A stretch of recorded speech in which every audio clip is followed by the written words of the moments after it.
তুই আমার পাশে কি করিস? আর আমার জামা কোথায়? আমি তো আপনার রুমে থাকতে চাইনি, আপনি নিজে আমাকে বাধ্য করেছেন। আর তাছাড়া আপনি আমার বউ, আমি আপনার সাথে থাকতেই পারি। আপনার উপর আমার অধিকার সবচেয়ে বেশি। এই কি বললি তুই? কোনো ছোট লোক আমার স্বামী হতে পারে না। আর তোকে না বললাম আমার কাছে স্বামীর অধিকার চাইবি না? আমার সব তো নষ্ট করে দিলি। আর কি বাকি রাখছস? আর আমি তোকে কি বাধ্য করেছি? কালকের ঘটনা ভুলে গেলেন নাকি? আপনার জন্যই সব হয়েছে। আর আমি আমার বউকে আদর করছি, অন্য কাউকে না। আমি যদি জানতাম আপনি কালকে ওই রকম কিছু একটা করবেন, তাহলে কোনোদিনও আপনার সাথে যেতাম না। জানেন কালকে আপনার সাথে কি হয়েছিল? আমি কিছু শুনতে চাই না। আর তুই কুত্তার বাচ্চা আমার সাথে এমনটা করতে পারলি? আমি তোকে স্বামী হিসেবে মানি না বলে তুই সুযোগ খুঁজছিলে, তাই না? আর যেই সুযোগ পেয়ে গেলি আর কাজে লাগিয়ে ফেললি। আপনি আমার পুরো কথা তো শুনছেন না। আমার চোখের সামনে থেকে সরে যা, আমি তোকে দেখতে পাচ্ছি না।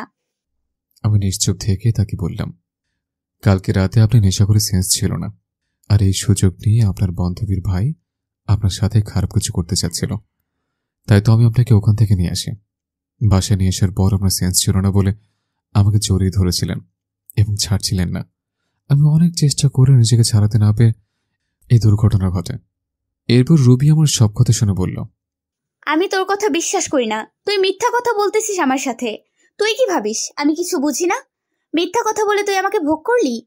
সত্যি কথা, আমি মিথ্যে বলছি না, আমাকে বিশ্বাস করুন। বিশ্বাস করি না ছোট লোকের বাচ্চা। তুই চলে যা আমার সামনে থেকে, আর কোনো দিনও আসবি না। তোকে আমি একটু ভালো ভাবতাম, আমি জানতাম না তোর চরিত্র এইরকম। এই শিক্ষা দিয়েছে তোর বাবা মা। এতই যদি শরীরের চাহিদা থাকতো পতিতলয়ে যেতি।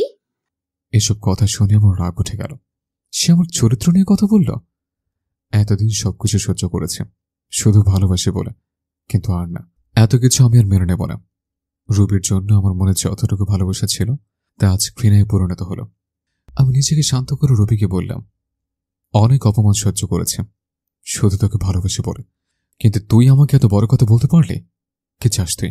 আমি চলে যাবো তোর জীবন থেকে, তাই না? রবি আমার কথা শুনে কিছুটা অবাক হলো, কারণ আজ পর্যন্ত রবিকে কখনোই তুই করে বলিনি। সে আমার দিকে চেয়ে বলল, আমি চাই তুই আমার জীবনে আর কখনো ফিরে আসবি না, আর আসিস না আমার কাছে। আচ্ছা ঠিক আছে, আমি আজই চলে যাবো ওই বাড়ি ছেড়ে, আর আসবো না কোনোদিন তোর সামনে। তোর প্রতি আজ থেকে আমার কোনো ভালোবাসা নেই, যা আছে সব ঘৃণা। ভালো থাকিস, আর কোনোদিন তোর পিছনে এসে বলবো না ভালোবাসে। একথা বলে ব্যাগে প্রয়োজনীয় চেঞ্জ করে নিলাম, সাথে রবির একটা ছবি নিলাম। আমি রবির রুম থেকে আমার সব কাপড় গুছিয়ে নিয়ে বেরিয়ে গেলাম ওর রুম থেকে। রবি আমার যাবার পথে চেয়েছিল, তাতে আমার কি? খালু খালাম্মাকে কিছু বললাম না, জানি তারা কষ্ট পাবে, হয়তো আমাকে অনেক খুঁজবে। একটা দীর্ঘশ্বাস ফেললাম, পেছন ফিরে বাসাটাকে একবার ভালোভাবে দেখে নিলাম। কতগুলো বছর ছিলাম এই বাড়িতে। রবির অবহেলায় আন্টি আঙ্কেলের ভালোবাসায় দিনগুলো কেটে যায়। এই বলে রাস্তায় আপন মনে হাঁটছি, ভাবতেই পারিনি আমার জীবনে এমন একটা দিন আসবে, প্রিয় মানুষের থেকে আলাদা হতে হবে। বিধাতা কেন আমাকে এমন পরীক্ষার সম্মুখীন করলেন? কেন তো অবহেলিত আমি রবির কাছে? কেন বলছে না ওকে সত্যি ভালোবাসে? তবে ওর থেকে দূরে গিয়েও যদি আমার ভালোবাসা বোঝাতে পারে, তাহলে তাই করব। চলে যাব অনেক দূরে, আর আসবো না ওর কাছে। আর কাউকে ছোট লোক বলতে হবে না, আর কাউকে গালাগালি করতে হবে না। আর কালকের কথাগুলো ভাবতে লাগলাম, কি থেকে কি হয়ে গেল? সামান্য ভুলের জন্য এত বড় শাস্তি পেতে হচ্ছে। কালকে রাতে যদি নিজেকে একটু কন্ট্রোল করতে পারতাম, তাহলে আর এমন একটা সময় দেখতে হতো না। বুক ফেটে কান্না আসতে লাগলো। ভাবতেই কেমন যেন লাগে, জীবন পথ চলতে হবে একা, পা হলো না রবির ভালোবাসা। আমি তো শুধু এটুকুই ভালোবাসা চেয়েছিলাম, তার বদলে কি পেলাম? শুধু অবহেলা। কোথায় যাব আমি, কি করব, কিছু মাথায় আসছে না। ভাবলাম এই শহরে আর থাকবো না, চলে যাব এই শহর ছেড়ে। যে শহর শুধু অবহেলা পেয়েছে, সেখানে আর থাকবো না। আর ফিরে আসবো না শহরে, আর আসবো না রবির কাছে, আপনজনের কাছে। এই কথা ভেবে চলে গেলাম রেল স্টেশনে। সেখান থেকে টিকিট কাটলাম সিলেটের। কিছু সময় পর ট্রেন ছেড়ে দিল। আমি গিয়ে বসে পড়লাম ট্রেনে। ট্রেন চলছে আপন গতিতে, আর আমি ভাবছি আজ যদি আমার মা বাবা বেঁচে থাকতো, তাহলে আর এই দিন দেখা হতো না। মা, বাবা, খুব মিস করছি। কোথায় চলে গেলে তোমরা আমাকে একা করে? কেন নিয়ে গেলে না আমাকে? ছেড়ে গেলে নিষ্ঠুর পৃথিবীতে, যেখানে শুধু অবহেলায় পড়েছে আমি তিলে তিলে। এই রে, আপনাদের তো পরিচয় দেওয়া হয়নি। আমি হলাম আরিফ, বাবা মায়ের একমাত্র সন্তান। আমি যখন ক্লাস 10-এ পড়ি তখন আমার মা বাবা রোড অ্যাক্সিডেন্টে মারা যায়। ভাগ্যক্রমে আমি বেঁচে যাই। তারপর থেকে খালাখালুর বাড়িতে বড় হই। আর রুবি হচ্ছে তাদের একমাত্র মেয়ে। আমি অনার্স 3য় বর্ষে পড়ি, রুবিও। গল্পের সাথে সবকিছু জানতে পারবেন।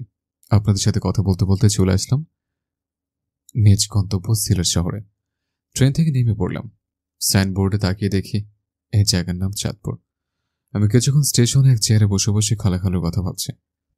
তারা আমাকে বাড়ি না দেখতে পেয়ে পাগলের মতো খুঁজছে। আর রবি হয়তো অনেক খুশি হয়েছে আমি তার জীবন থেকে চলে এসেছি বলে। আর কোনো ছোট লোক তার পিছনে ঘুরবে না, এসব কথা মনে পড়ছে। আর দু চোখ বেয়ে শুধু পানি পড়ছে। তবে আমিও ভেবে নিয়েছি কোনোদিন নিচের শহরে যাব না, আর রুবিকে আমার এই চেহারা দেখাবো না। এখন একটা থাকার জায়গা করতে, তারপর কলেজে ভর্তি হতে হবে। কিন্তু কি সাহায্য করবে আমাকে? আমি তো কাউকে চিনি না এখানে। এবার স্টেশন থেকে বেরিয়ে শহরের দিকে যাচ্ছে। এভাবে হাঁটতে হাঁটতে কখন যে রাত হয়ে যায় মনেই নেই। আমি রাস্তার ল্যাম্পপোস্টের নিচে দাঁড়িয়ে আছি। আর তখনই দৌড়ে দেখলাম একটা লোক গাড়ি থেকে নেমে দোকানে কিছু জিনিস কিনে নিয়ে গাড়ির কাছে যাচ্ছিল। আর তখনই লোকটা বুকে হাত দিয়ে রাস্তার মাঝে পড়ে গেল। আমি যেতে চাচ্ছিলাম, তারপর একটু ভেবে গেলাম লোকটির কাছে। লোকটিকে দেখে মনে হলো অজ্ঞান হয়ে গেছে। আমি তাকে ওনার গাড়িতে উঠালাম। পাশের মানুষ প্রশ্ন করে জানতে পারলাম পাশে একটা হাসপাতাল আছে। তাকেও হাসপাতালে নিয়ে গেলাম। ডাক্তার নার্স এসে তাকে নিয়ে গেল। আমি ভাবলাম চলে যাব। তারপর ভাবলাম লোকটাকে একটু দেখে যাই কি অবস্থা। কিছু সময় পর ডাক্তার বেরিয়ে এসে বলল, চিন্তার কোনো কারণ নেই, রোগী এখন সুস্থ আছে। কি হচ্ছিল ওনার? উনি হার্টের রোগী, হার্ট সমস্যার কারণে এরকম হয়েছে। বলেই ডাক্তার চলে গেল। আর তার 3টা বাজে, আমারও যাওয়ার কোনো জায়গা নেই, তাই হাসপাতালে থেকে গেলাম। সকালে ওনার সাথে দেখা করে চলে যাব। আপনি এখন কেমন আছেন? এখন একটু ভালো আছি বাবা। তুমি আমার জীবন বাঁচিয়েছ। তোমাকে কি বলে ধন্যবাদ দিব? আঙ্কেল, ধন্যবাদ জানানোর দরকার নেই। আচ্ছা, আমি আসি। তোমাকে দেখে মনে হয় এই শহরে না। বাসা কোথায় তোমার? আমি ঢাকা থেকে এসেছি এখানে কালকেই, কাজের খোঁজে। আঙ্কেল কিছু একটা ভেবে আমাকে বললেন, কোন ক্লাস পর্যন্ত পড়াশোনা করেছো? আমি ওখানে অনার্স 3rd ইয়ারে পড়ি। আচ্ছা, তোমাকে আমার অফিসে কাজ দিব, করবে? আমি ওনার জীবন বাঁচিয়েছে বলে হয়তো করোনা করছে, তা বোধহয় এখানে থাকতে গেলেও চাকরি দরকার, তা ভেবে হ্যাঁ করে দিলাম। আচ্ছা চলো, আজ থেকে তুমি আমার বাড়িতে থাকবে। না আঙ্কেল, তা হয় না। আমি আপনার জীবন বাঁচিয়েছি, একটা চাকরি দিলেন তো অনেক। আমি ঠিক একটা ভাড়া বাড়ি ম্যানেজ করে নেব। তোমাকে বাড়ি দেখতে হবে না, আমার বাড়িতেই ভাড়া থেকো। এবার খুশি? আচ্ছা, এই বলে বিকেলে হাসপাতাল থেকে সোজা আঙ্কেলের বাসায় রওনা দিলাম। গাড়িতে বসে ভাবতে লাগলাম, যাক বাবা, বাঁচে গেল। ভাগ্যের কি পরিহাস, চিনি না জানি না একটা লোক আমাকে নিয়ে যাচ্ছে তার বাসায়। অবশেষে একটা থাকার জায়গা তো পেলাম। এসব ভাবতে ভাবতে চলে আসলাম আঙ্কেলের বাসায়। বাসাটা অনেক বড়, দেখে বোঝা যাচ্ছে আঙ্কেল বড়লোক। কিন্তু আমাদের মতো না। বাসার ভিতরে ঢুকে আঙ্কেল সবাইকে ডাক দিলেন। সবাই আঙ্কেলকে দেখছে ঠিক আছে কিনা। আঙ্কেল সকালে ফোন করে সবাইকে বলে দিয়েছে। আন্টি আমার কাছে এসে বলল, বাবা, তোমাকে অসংখ্য ধন্যবাদ। ধন্যবাদ আর দরকার নেই। তা বাদে আঙ্কেল আমার জন্য আচ্ছা করলো, তাই এর কাছে কিছুই নয়। আচ্ছা বাবা, ওই ওপরতলার রুমটা তোমার আজ থেকে। তুমি ওইখানেই থাকবে। যাও, ফ্রেশ হয়ে আসো, সবাই একসাথে খাবার খাবো। আচ্ছা। জড়বোধা আঙ্কেল মেয়ের সাথে দেখা। ধন্যবাদ আমার বাবার জীবন বাঁচানোর জন্য। আরে ধন্যবাদ জানানোর প্রয়োজন নেই। আপনার নামটা কি জানতে পারি? আরিফ। আপনার নাম? আমার নাম রিমি। আমি অনার্স 2য় বর্ষে পড়ি। আমি অনার্স 3য় বর্ষে পড়ি। আপনার বাসায় কে কে আছে? আমি এতিম, আমার কেউ নেই। এবার মেয়েটার দিকে তাকিয়ে দেখি মেয়েটা আমার দিকে এক দৃষ্টিতে তাকিয়ে আছে, হয়তো আমার উপর মায়া হচ্ছে। তারপর উপরে গেলাম, ব্যাগটা বেডের উপর রেখে ফ্রেশ হতে গেলাম। ফ্রেশ আসতে না আসতে আন্টি ডাক, খেতে ডাকছে। নিচে গিয়ে খাবার টেবিলে বসলাম, সব একসাথে খাচ্ছে। তখন আঙ্কেল বলল, তোমার তো এখনো পড়ালেখা শেষ হয়নি, তা পড়াশোনা ছেড়ে দেবে নাকি? না আঙ্কেল, চাকরির পাশে পড়াশোনাও করব। আচ্ছা রিমিমা, তুই আরিফকে নিয়ে যাস তোর কলেজে, ওখানে ভর্তি করিয়ে দিবি। আচ্ছা বাবা। তারপর রাতের খাবার খেয়ে রিমি আমার থেকে রুমে গেল। দুজনে মিলে রুমটা একটু গোছালাম। আসলে রিমি মেয়েটা অনেক সুন্দর আর অনেক ভালো। তবে রিমি আমার দিকে একটু পরপর আর চোখে তাকাচ্ছে আর মিটমিট করে হাসছে। সকালে উঠে ফ্রেশ হয়ে হালকা নাস্তা করে রিমির সাথে তাদের কলেজে এলাম। ভর্তি কাজ সব শেষ হলে 3টা ক্লাস করে বাইরে এসে দেখি রিমি আমার জন্য বাইরে দাঁড়িয়ে আছে। কেমন হলো আজকে ক্লাসগুলো? অনেক ভালো, আর কলেজটা অনেক অনেক ভালো, আর কলেজটা অনেক সুন্দর, খুব ভালো লেগেছে আমার। তারপর বাসায় চলে আসলাম। দুপুরে খাবার খেয়ে দিলাম একটা ঘুম থেকে উঠলাম বিকেলে। তারপর রিমি আসলো আমার ঘরে। আরে রিমি এখানে কেন? কেন আসতে পারি না বুঝি? আরে তোমার বাসা, তোমার ঘর, তুমি আসবে না তো কে আসবে? বলছিলাম কোনো দরকার ছিল তাই বললাম। না, সেরকম কিছু না, ভাবলাম তোমাকে নিয়ে একটু ঘুরতে যাব। তারপর দুজন মিলে বের হলাম ঘুরতে। রিমি নীল একটা শাড়ি পরেছে, দেখতে খুব সুন্দর লাগছে, মেয়েটার মনও ভালো। তারপর আমরা দুজন মিলে অনেক জায়গা ঘুরলাম। কিছু খেয়ে বাসায় চলে আসলাম সন্ধ্যার দিকে। বাসায় এসে শুয়ে পড়লাম। মনে পড়লো ফোনের কথা, সেদিন বন্ধ করে রেখেছিলাম, ওইভাবেই বন্ধ হয়ে আছে। ফোনটা হাতে নিয়ে ফোন থেকে সিম বের করলাম, সিমটা ভেঙে ফেললাম। তারপর আন্টি খেতে রাখলো, খেতে গেলাম। নিচে সবাই একসাথে ডিনার করলাম। তারপর আমি চলে গেলাম আমার রুমে। আজকে তাড়াতাড়ি ঘুমাতে হবে, কালকে কলেজ যাব না। কালকে আঙ্কেলের সাথে তার অফিস যাব, কাজ বুঝে নিতে। এইভাবে ঘুমোতে চাচ্ছি, তাও ঘুম আসছে না। মনে পড়ে যাচ্ছে রবির কথা। সে আমাকে যত অবহেলা করুক, যত অপমান করুক না কেন, হাজার হই সে আমার ভালোবাসার মানুষ। মানুষ প্রথম ভালোবাসা মানুষকে কখনোই বলতে পারে না। আমার বেলাও তার বিকল্প হয়নি। এই কথাগুলো ভাবছি আর চোখ দিয়ে পানি গড়িয়ে পড়ছে। এইভাবে থাকতে থাকতে হারিয়ে গেলাম ঘুমের দেশে। চোখ খুলে দেখি 6টা বেজে গেছে। আমি উঠে ফ্রেশ হলাম, হয়ে রিমিদের ওখানে গেলাম। আসলে রিমিরা নিচে থাকে আর আমি দোতলায় থাকি। নিচে যেতে আন্টির সাথে দেখা, বসতে বললাম। বসে থাকতে থাকতে একসময় আঙ্কেলও চলে আসলাম। সব একসাথে বসে সকালে নাস্তা সেরে ফেললাম। তা আরিফ, তুমি আজ থেকে অফিসে জয়েন করতে চাও? হ্যাঁ আঙ্কেল, আজ থেকে যাব, আর অফিসের পাশাপাশি পড়াশোনা চালিয়ে যাব। এই বলে আঙ্কেল আর আমি বেরিয়ে পড়লাম বাসা থেকে অফিসের উদ্দেশ্যে। অফিসে গিয়ে আঙ্কেল সবাইকে ডাক দিলেন। সবাই আঙ্কেলের পাশে আসলেন। আঙ্কেল আমাকে দেখিয়ে দিয়ে বললেন, এর নাম আরিফ, এখন থেকে এখানে কাজ করে, আজ থেকে জয়েন করলাম। তারপর সবার সাথে আমি কৌশল বিনিময় করলাম। এরপর আঙ্কেল ম্যানেজারকে বলে গেলেন আমাকে কাজ বুঝিয়ে দিতে। ম্যানেজার সাহেব আমাকে একটা কেবিনে নিয়ে গেলেন এবং অফিসের কাজগুলো বুঝিয়ে দিয়ে চলে গেলেন। এই কাজ করতে করতে দুপুর হয়ে গেল। পিয়ন এসে বলে গেলেন আঙ্কেল নাকি ডাকছে। তাই আমি আঙ্কেলের কাছে গেলাম। স্যার আমাকে ডেকেছেন? আঙ্কেল রাগী গলায় বলল। তুমি আমাকে স্যার ডাকছো যে? এটা তো অফিস, এখানে আপনি আমার বস, তাই আঙ্কেল ডাকলে কেমন দেখে না? আচ্ছা, তোমার যা ভালো মনে করো। তোমাকে ডাকছিলাম। আজ আর কাজ করতে হবে না, বাসায় চলো, কাল থেকে এসো। আচ্ছা চলেন। এই বলে আমি আর আঙ্কেল বেরিয়ে পড়লাম অফিসে থেকে বাসার উদ্দেশ্যে। বাসায় আসলাম, রুমে গিয়ে ফ্রেশ হয়ে নিচে আসলাম। তখনও দেখলাম রিমি আসছে কলেজ থেকে। রিমি গেল ফ্রেশ হতে। ফ্রেশ হয়ে আসলে সবাই একসাথে খাবো। তারপর আঙ্কেল, রিমি সবাই আসলো। খাবার খেয়ে আমি আমার রুমে গিয়ে ঘুমিয়ে পড়লাম। বিকেলে উঠে বাইরে গেলাম নতুন সিম কিনতে। আগের সিম নষ্ট করে ফেলেছে, যাতে কেউ যোগাযোগ করতে না পারে। তারপর একটু ঘোরাঘুরি করে বাসায় এসে রুমিদের ওখানে গিয়ে রাতের খাবার খেয়ে চলে গেলাম রুমি। কাল আবার অফিস যেতে হবে। এভাবেই কেটে গেল অনেক দিন। তাও আমার মন থেকে রুমিকে মুছে ফেলতে পারলাম না। যখনই তার কথা মনে হয় অনেক কষ্ট হয়। কি করব, ভালোবাসি চৌকে। এখন আর রিমিদের ওখানে প্রয়োজন ছাড়া চায় না। এখন আমি নিজেই রান্না করে খাই। আর কতকাল মানুষের বাসায় খাবো? আমার জন্য যা করেছে সেটাই অনেক। রিমিদের বাসায় যায় না দেখে রিমি প্রতিদিনই কিছু না কিছু নিয়ে আসে আমার জন্য। বারণ করার শর্তেও নিয়ে আসে। তবে রিমির ব্যবহার দেখে আমি খুবই অবাক হই। মেয়েটা এত ভালো, আর মাঝে মাঝে রিমির আচরণ দেখে মনে হয় রিমি আমাকে খুব ভালোবাসে। আমার কখন কি লাগবে সবসময় চোখে চোখে রাখবে, কেয়ার করবে, মিষ্টি শাসন করবে। রিমির মিষ্টির শাসন আর কেয়ার খুব ভালো লাগে। কিন্তু আমি যে তাকে ভালোবাসতে পারবো না, আমার মন যে অনেক আগেই একজনকে দিয়ে ফেলেছে। দূরে আছি তো কি হয়েছে, দূর থেকে মানুষকে ভালোবাসা যায়। একদিন আমি কলেজে এক মেয়ে বান্ধবীর সাথে কথা বলছি, আর সামনে গেটের দিকে যাচ্ছে।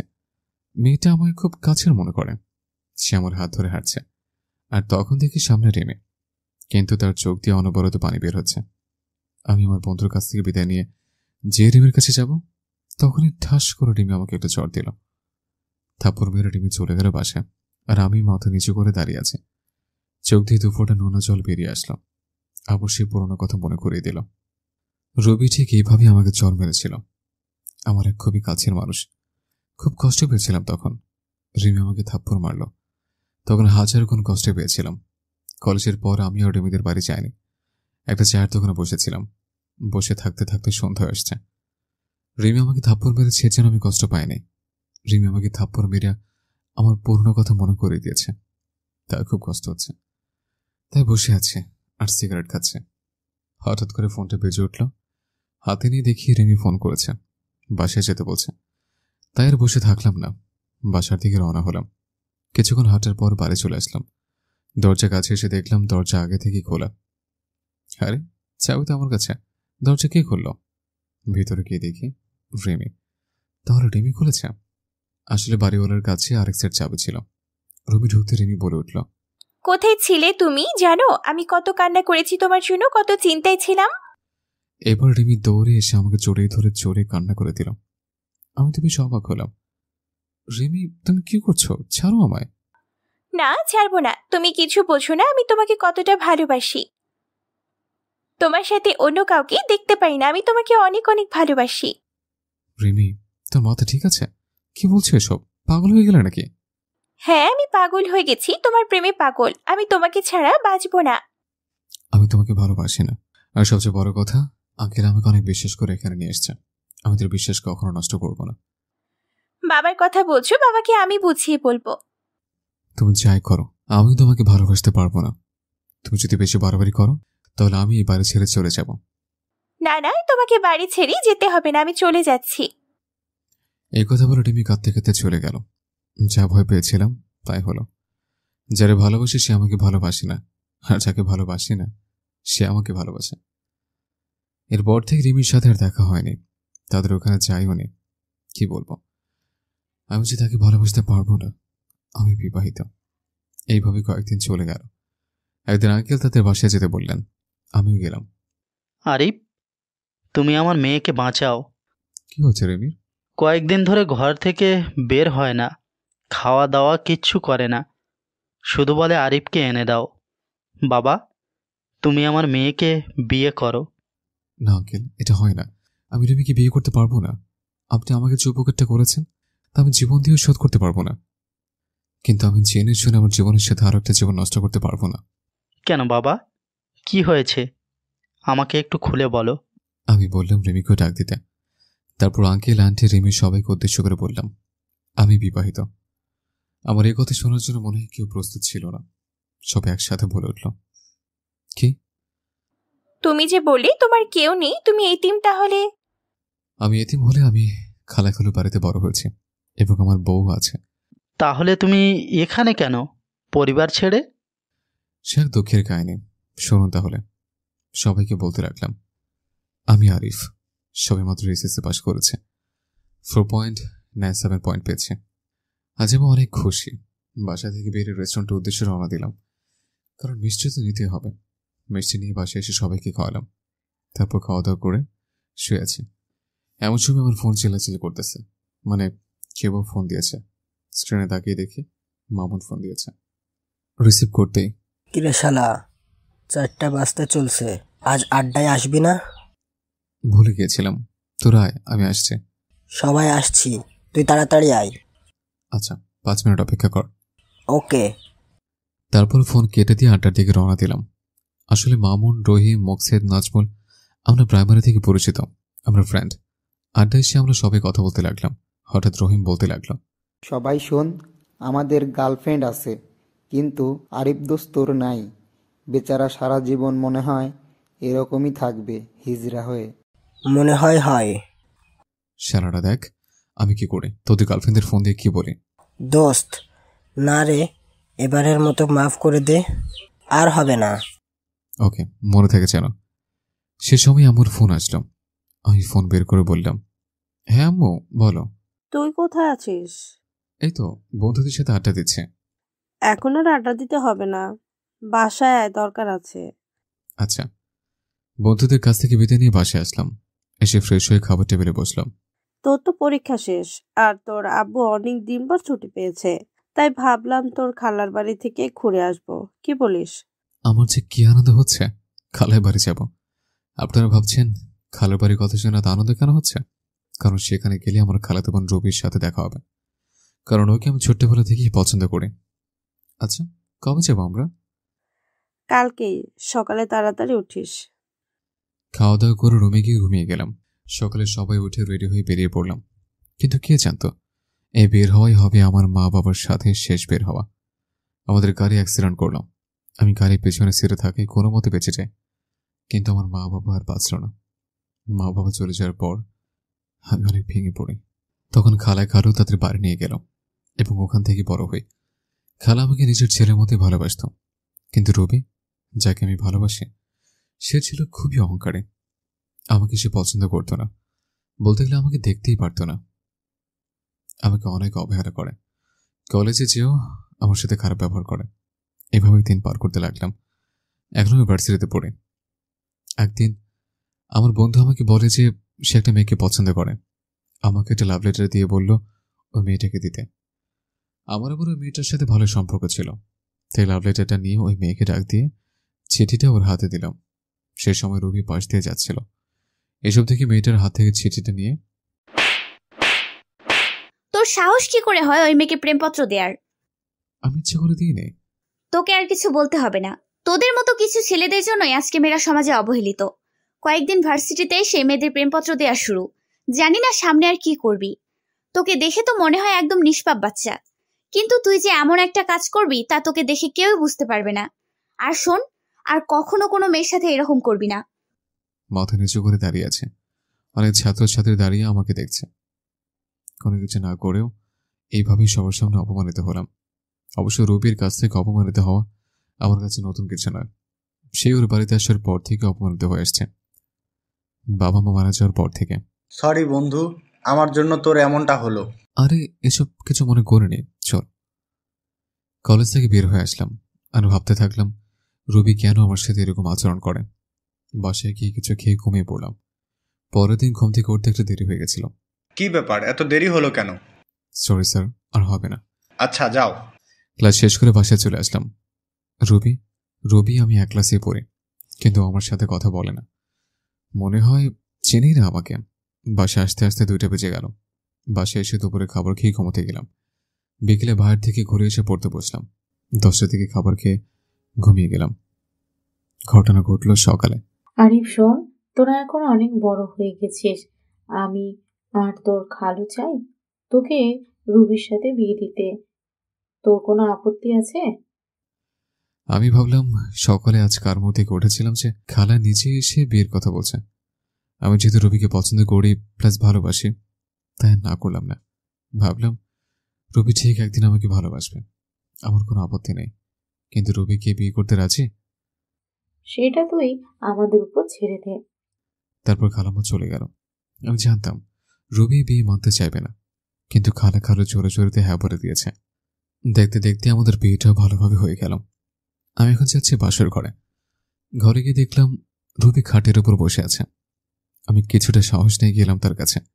যেই খাটে বসলাম আর রবি বলতে শুরু করলো, ওই ছোট লোকের বাচ্চা, আমার কাছে একদম আসবি না, এখান থেকে চলে যা। রবি, আমরা তো এখন স্বামী স্ত্রী। আমি তোকে স্বামী হিসেবে মানি না। আর তুই কি ভাবলি তোর মতো ছোট লোককে আমি বিয়ে করতে রাজি হব? বাবা মায়ের জোড়াজুড়িতে এ বিয়ে করেছি। রবি, আমি তোমাকে অনেক ভালোবাসি, প্লিজ তুমি আমাকে মেনে নাও। দেখো, আমি তোমাকে অনেক সুখে রাখবো। তোর মতো ছোট লোককে আমি ভালোবাসবো? কোনো প্রশ্নই আসে না। আর তুই কোনোদিন আমার কাছে স্বামীর অধিকার খাটাতে আসবি না। আর শোন, এই কথাগুলো বাবা মা যেন জানতে না পারে। যা, মেঝেতে গিয়ে শুয়ে পড়। আমি একটা বালিশ নিয়ে নিচে শুয়ে পড়লাম। আমি জানতাম রবি আমাকে মানবে না, কিন্তু কিছুদিন পর সব ঠিক হয়ে যাবে, এই আশা নিয়ে থাকা। কিন্তু আমার ধারণা ভুল। দিন যাচ্ছে আর রবি আমার প্রতি আরো খারাপ ব্যবহার করছে। রবি কাপড় চেঞ্জ করছিল, আমি জানতাম না। হুট করে রুমে ঢুকতেই, এই কুত্তার বাচ্চা, রুমে আসতে গেলে নক করে আসতে হয় বলেছি না?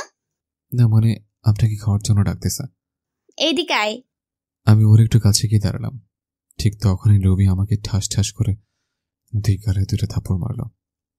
থাপ্পড়গুলো অনেক জোরেই মারলো, তাই ঠোঁট কেটে রক্ত বের হতে লাগলো। আর আমার চোখ দিয়ে পানি ঝরতেছে, ভীষণ ব্যথা উঠতেছে। তারপর যদি রুমে আসিস তাহলে নক করে আসবি। যত সব ছোট লোক। এখন যা, আমি আসতেছি। আমি কিছু বললাম না। এটা আমার সাথে শুধু আজকে ঘটেছে না, প্রতিদিনই আমার সাথে এরকম করে রবি। ঠোঁটে ভীষণ ব্যথা করতেছে। ওয়াশরুমে গিয়ে ঠোঁটের রক্তগুলো মুছতে চাইতেছি, কিন্তু হাত লাগাতে পারছি না। ভীষণ ব্যথা করতেছে। কোনো মতে ফ্রেশ হয়ে নিচে চলে আসলাম। নিচে গিয়ে দেখি রবি খাওয়ার টেবিলে বসে আছে। আমিও গেলাম। আরিফ, এইদিকে আসো। জি খালু, বলুন। দাঁড়িয়ে আসো কেন? বসো, আমরা একসাথে খাবো। আমি রবির দিকে তাকালাম। ও আমার দিকে আগুন চোখে তাকিয়ে আছে। আমি কিছু বললাম না, এখনো দাঁড়িয়ে আছে। কি হয়েছে আরিফ? তোকে বসতে বললো না? আসলে খালা আমাকে তুই করে বলে, আমাকে নিজের ছেলের মতো ভাবে। আমি এখনো দাঁড়িয়ে আছি আর রবির দিকে তাকিয়ে আছে। রবি শুধু রাগে ফুঁসতেছে। আরিফ, তোমাকে আমি বসতে বলেছি, তুমি দিন দিন অবাধ্য হয়ে যাইতেছো। খালু, বুঝতেছি। আমি যখন বসতে যাব তখনই রবি চেয়ার থেকে উঠে দাঁড়িয়েছে আর বলতে লাগলো, এই ছোট লোকের সাথে আমি এক টেবিলে খেতে পারবো না, তোমাদের মন চাইলে তোমরা খাও। কিসের ছোট লোক? ভুলে যাস না, রবি আরিফ কিন্তু তোর স্বামী। কিসের স্বামী? আমি মানি না। এই বলে রবি না খেয়ে চলে গেল। খালায় খালা দুজন আমার দিকে অসহায় দৃষ্টিতে তাকিয়ে রইল। আমি মুচকি এসে বললাম, খালু আমি কিছু মনে করিনি রবির কথা। একদিন সব ঠিক হয়ে যাবে ইনশাআল্লাহ। তাই যেন হয় বাবা। আয়, তোকে আমি নিজ হাতে খাইয়ে দিই। আমি আর কিছু না বলে চুপচাপ খেয়ে নিলাম। এরপর রুমে আসলাম। রুমে এসে দেখি রবি খাটে শুয়ে আছে। আমি সোফায় গিয়ে শুয়ে পড়লাম। আব্বু আমার কথা খুব মনে পড়ছে। আজকে যদি ওরা বেঁচে থাকতো তাহলে আর আমাকে এরকম দিনগুলো দেখতে হতো না। আব্বু আমার জন্য খুব খারাপ লাগতেছে, চোখে পানি চলে আসছে। তবে খালাখালোর মাঝে আমি আমার মা বাবাকে দেখতে পাই, তারা আমাকে অনেক ভালোবাসে। কথাগুলো ভাবতে ভাবতে ঘুমিয়ে গেলাম। ফজর নামাজের আজান শুনে ঘুমটা ভেঙে গেল। তাই উঠে ফ্রেশ হয়ে নামাজ পড়ার জন্য মসজিদ গেলাম। চারদিকে হালকা হালকা আলো ফোটা শুরু করেছে। এরপর নামাজ পড়ে মনোযোগ করতে লাগলাম আব্বু আম্মুর জন্য। এক পর্যায়ে মনে পড়ে ছোটবেলার কথা। আব্বুকে ঘোড়া বানিয়ে তার পিঠে চড়া, আব্বুর সাথে স্কুলে যাও। কান্না চলে এসছে। বলতে লাগলাম, কেন তোমরা আমাকে একা করে চলে গেছো? তোমাদের সাথে নিলে না কেন? কেন রেখে গেলে নিষ্ঠুর পৃথিবীতে, যেখানে মা বাবা ছাড়া আর কেউ আপন নয়? কেন হলো আমার সাথে এরকম? কেন আমাকে অবহেলা করে? কেন? কথাগুলো বলতে লাগলাম আর কান্না করতে লাগলাম। এরপর বাসায় চলে আসলাম। বাসায় ঢোকার সময় খালা আমাকে তাদের রুম থেকে ডাক দিলেন। রুমে গিয়ে দেখে খালা নামাজের পেছনে বসে আছেন। আমি গিয়ে খালার পাশে বসলাম। আমার মাথায় হাত রাখলেন। রবি তোকে খুব কষ্ট দেয়, তাই না রে? মুচকি এসে বললাম, ও এমন কিছু না খালা, ভালোবাসার মানুষটার তাই তো কষ্ট দেয়, অন্য কেউ তো আর না। আমি সব বুঝি রে বাবা, তোর জন্য খুব কষ্ট। মেয়েটা কেন তোর সাথে এমন করে কিছু বুঝি না। কষ্ট এখন আর হয় না খালা, কষ্টগুলো এখন সহ্য করতে শিখে গেছি। দেখিস রবি একদিন তোকে ভালোবাসবে। আচ্ছা, তুই এখন রুমে যা। আর শোন, রবিকে ডেকে তোল, আমি নাস্তা তৈরি করছি। আচ্ছা খালা।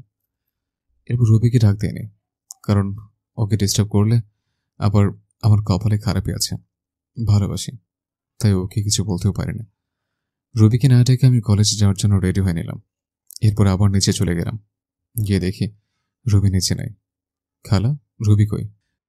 কেন, তোকে না বললাম ও ঘুম থেকে ডেকে তুলতে? ও, খালা ভুলে গেছে। আচ্ছা, গিয়ে নিয়ে আয়। এরপর আমি রবিকে ডাকতে চলে গেলাম। এরপর ডাক দিলাম, কিন্তু কোনো উত্তর দিল না। আবার ডাক দিলাম। এরপর উপর থেকে রবি বলল, কি হয়েছে? সকালবেলা এত চিল্লাচিল্লি করিস কেন?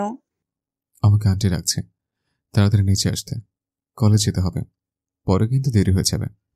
যা তো তুই, আমি আসতেছি, আর ডিস্টার্ব করবি না আমাকে। এরপর আমি আর কিছু না বলে চলে আসলাম। নিচে গিয়ে আমি নাস্তা করে নিলাম। এরপর রবি নিচে আসতে লাগলো। আজকে খুব সুন্দর লাগতেছে। গোলাপি রঙের একটা ড্রেস, কানের ফুল, চুড়ি, হালকা লিপস্টিক, সব মিলিয়ে জাস্ট অসম লাগছে। আমি হাঁ করে তাকিয়ে থাকা দেখে রবি আমাকে বলল, কুত্তার মতো এইভাবে তাকিয়ে আছিস কেন শয়তানের বাচ্চা? রবির কথাটি সোজা গিয়ে আমার বুকে লাগলো। কে কপাল নিয়ে পৃথিবীতে এসছে, নিজের বউর দিকে তাকালেও গালি শুনতে হয়। এই সময় শুধু চোখে পানি ছলছল করছে। আদিক্ষেতা না করে গাড়ি বের কর, কলেজে যাব। আমি আর কিছু না বলে গাড়ি থেকে বের হয়ে রবির জন্য অপেক্ষা করতে লাগলাম। কিছুক্ষণ পর রবি আসলো। এরপর আমরা কলেজে চলে আসলাম। তুই গাড়ি পার্ক করে ক্লাসে চলে যা, আর যদি কোথাও যাস বা কারোর সাথে কথা বলিস তাহলে তোর অবস্থা খারাপ করে দেব। আমি শুধু মাথা নাড়লাম। আমি খেয়াল করলাম ওর বান্ধবী ওকে বলতে লাগলো, রবি, তুই সব সময় আরিফের সাথে এরকম করিস কেন? ছেলেটা কত স্মার্ট আর খুব ভালো, তাহলে কেন সব সময় অবহেলা করিস? কেন খারাপ আচরণ করিস? আর বড় কথা, ও এখনো তোর স্বামী, তবুও কেন সব সময় খারাপ ব্যবহার করিস? কিসের স্বামী? হ্যাঁ, আর তোকে আমি বলে রাখলাম, কোনো দিনও আমাকে কিছু শেখাতে আসিস না। আর এত যদি দরদ হয় তাহলে তুই ওই ছোট লোকটাকে বিয়ে করে নে, তাহলে আমিও উদ্ধার হব। আমিও তো চাই, কিন্তু জানি ও তোকে ভালোবাসে। আমি হাজার চাইলেও আমার হবে না জনি, ওইটা আমি ভালোভাবেই জানি। আরিফ আমাকে ভালোবাসে তুই কিভাবে জানিস? তোকে যদি ভালোই না বাসতো তাহলে তোর এত অবহেলা সহ্য করতো না, তোর এত খারাপ আচরণ মুখ বুজে সহ্য করতো না। আফসোস, আরিফের মতো কেউ আমার জীবনে এলো না। ভালোবাসা না চাই, ছোট লোকের আবার ভালোবাসা? এই বলে ওরা ক্লাসে চলে আসতে লাগলো, তাই আমি তাড়াতাড়ি করে ক্লাসে চলে আসলাম। রবির কথাগুলোতে খুব কষ্ট পেলাম। এরপর ক্লাসগুলো শেষ করে চলে আসলাম বাড়িতে। এইভাবেই কাটতে থাকে দিন, আর রবির অবহেলা প্রতিনিয়ত সহ্য করতে হচ্ছে।